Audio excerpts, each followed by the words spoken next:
आप डॉक्टर के पास जाओगे और बोलोगे कि मेरी तबीयत ख़राब है, कुछ अच्छा नहीं लग रहा है, आपके रिपोर्ट्स में कुछ भी ऐसा नहीं आएगा जो आपको ख़राब या आपकी तबीयत ख़राब की तरफ इशारा कर सकता है। आपको अपनी स्क्रीन के ऊपर देखना है, आपको ऐसे एक चार्ट बना हुआ नज़र आएगा। 8, 9, 10, 11 और ये 12। देखिए, जो लोग फर्स्ट टाइम आए हैं उनको मैं बता दूं कि ये जो 12 है ना बॉक्सेस, ये हाउसेस हैं। हाउसेस कभी भी बदलते नहीं हैं। जो आपके यहाँ पे नंबर्स लिखे हुए हैं ना, यानी कि राशियाँ, ये बदल जाती हैं।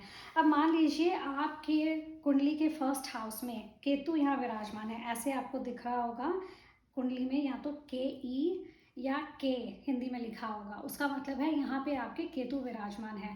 तो फर्स्ट हाउस, क्योंकि ये आपका खुद का घर है, फर्स्ट हाउस में जब भी केतु विराजमान होता है, ये आपको स्पिरिचुअली बहुत इंक्लाइंड बना देता है, ये आपको इंट्यूटिव बना देता है। आपको ऐसा भी हो सकता है कि आपको नींद आए, सपने में ऐसा आभास हो और वो कल को हकीकत में बदल जाए। ऐसे लोगों को या तो सपने में या तो इनको अपनी अंदरूनी आत्मा से ये वो देख लेते हैं जो आप खुली आंखों से नहीं देखते हो। इनका कहा हुआ कई बार सच भी हो जाता है। इनके सिक्स सेंस जिसको बोलते हैं वो बहुत ज़्यादा ही एक्टिव हो जाती है। ऐसे लोगों को मेडिटेशन करते रहना चाहिए।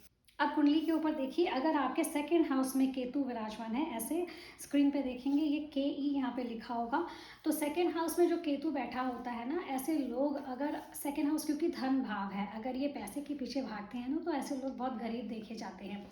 सेकंड हाउस के केतु की यही रेमेडी होती है कि आप पैसा खर्च करते रहें, कंजूसी मत करें। जहाँ खर्च करना है वहाँ कर सकते हैं। अगर आप बहुत ज़्यादा कंजूस हैं, से खर्चने वाले में से होते हो, तो फिर केतु आपको ये थोड़ा फाइनेंशियली ट्रबल भी देता है, क्योंकि केतु मोक्ष का घर है ना, ये इकलौता ऐसा प्लैनेट है जो आपको डिटैच करवाने आया है हर एक चीज़ों से। तो इस वजह से जिस घर में भी केतु बैठेगा उस घर से आपको डिटैच कर देगा। ग्रह को सिर्फ खुश करने का एक ही तरीका होता है, जो ग्रह मांग रहा है वो उसको दे दो। करवा रहा है पैसे से, तो आप पैसे की चिंता करना छोड़ दो। अगर आप बहुत ज़्यादा सोचोगे अरे यार इतनी इनकम है, इतना खर्चा है, तो इतनी टेंशन अगर लेते रहोगे पैसे की, उतना ही आप दुखी रहोगे। जब आप हालात पे छोड़ दोगे और सिर्फ कर्म करोगे, मेहनत करोगे, तो ये केतु आपको बहुत अच्छे परिणाम देगा। अगर सेकंड हाउस में केतु के साथ शनि विराजमान है, ऐसे लोगों को आप देखोगे कार्य बहुत ज़्यादा बदलते रहेंगे, यानी कि इनकी नौकरी, इनका प्रोफेशन इसको खुद चूज़ करेगा। ये अगर सोचेंगे कि इनको डॉक्टर बनना है, कुछ ऐसा हो जाएगा कि शायद इनका प्रोफेशन में चेंज आ जाए, या डिग्री मिल जाएगी लेकिन वो करियर को कंटिन्यू नहीं कर सकेंगे। अगर आपने रिलेट किया है कमेंट सेक्शन में मुझे ज़रूर बताइएगा, और अगर आप नए हैं मेरे चैनल पर तो आप ये शुभ मुहूर्त है मेरे चैनल को सब्सक्राइब करने का। आगे बढ़ते हैं, थर्ड हाउस को देखते हैं। थर्ड हाउस में अगर केतु ऐसे दिखा हो आपकी कुंडली में, ये थर्ड हाउस है। थर्ड हाउस क्योंकि पराक्रम का घर है, तो यहाँ बैठा हुआ केतु आपको थोड़ा सा लेजी बना सकता है। थर्ड हाउस आपके सिबलिंग्स का घर भी है, तो थर्ड हाउस में या तो देखोगे ऐसे लोगों के या तो सिबलिंग्स इनके बाद नहीं होते हैं, और अगर हैं तो ये इनके साथ बहुत ज़्यादा अटैच नहीं रहते हैं। फोर्थ हाउस देखते हैं, अगर फोर्थ हाउस में केतु यहाँ बैठा है, फोर्थ हाउस आपका परिवार है। फोर्थ हाउस आपकी गाड़ियाँ, आपका घर, आपकी संपत्ति, ये सारी चीज़ें फोर्थ हाउस है। आपकी माता भी फोर्थ हाउस है। अगर फोर्थ हाउस में केतु विराजमान है, तो ये या तो आपको जन्म स्थान से दूर लेके जाएगा, फॉरेन हो सकता है, या दूसरे शहर हो सकता है, या दूसरे स्टेट हो सकता है। अगर आप नहीं गए हो और अपने जन्म स्थान पे ही अपना काम करते जा रहे हो और आगे बढ़ने की कोशिश कर रहे हो, तो आपका ग्रोथ बहुत ज़्यादा अच्छा नहीं होने वाला है, आपको सेटबैक्स देखने को मिल सकते हैं। केतु है ना, घर के साथ रहने नहीं देगा। ऐसे लोगों को कहा जाता है कि आप अपने जन्म स्थान से दूर जाके कहीं कार्य कीजिए, तो ये आपको अच्छा काम, अच्छा तरक्की दे सकता है। अब बात करते हैं फिफ्थ हाउस की। फिफ्थ हाउस में अगर केतु ऐसे विराजमान हो, फिफ्थ हाउस आपका रिलेशनशिप्स का घर है, फिफ्थ हाउस आपके बच्चों का घर है, आपके एजुकेशन का घर भी फिफ्थ हाउस है। फिफ्थ हाउस में अगर केतु बैठा हो, तो ऐसे लोगों को बच्चे पैदा करने का चाह नहीं होता है। अब केतु अगर आपके सिक्स्थ हाउस में बैठा हो, ये सिक्स्थ हाउस है, और यहाँ पे अगर ऐसे KE लिखा हो या K लिखा हो, तो ये यहाँ पे केतु विराजमान है। ऐसा जब भी सिक्स्थ हाउस में केतु विराजमान होता है, क्योंकि सिक्स्थ हाउस आपके दुश्मनों का घर है, आपकी बीमारियों का घर है, तो सिक्स्थ हाउस में बैठा हुआ केतु आपको हिडन बीमारियां दे सकता है। ऐसी बीमारियां, आपके रिपोर्ट्स हर जगह नॉर्मल ही आएंगी।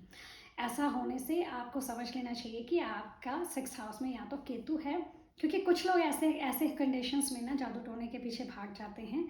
तो ये बहुत ज़रूरी होता है कि किसी अच्छे एस्ट्रोलॉजर को देख के अपने चार्ट को एनालाइज करवा है तो ये आपको हिडन बीमारियां भी दे सकता है। यानी कि आप बोलोगे कि मेरी तबीयत ठीक नहीं है, लेकिन डॉक्टर को रिपोर्ट में कुछ भी ऐसा नज़र नहीं आएगा। और ये आपको हिडन दुश्मन भी दे सकता है। मुंह पे बहुत मीठी मीठी प्यारी प्यारी बात करेंगे, लेकिन पीठ पीछे आपको छुरा भोंकने वाले भी यही लोग होंगे। अब बात करते हैं 7th हाउस केतु की।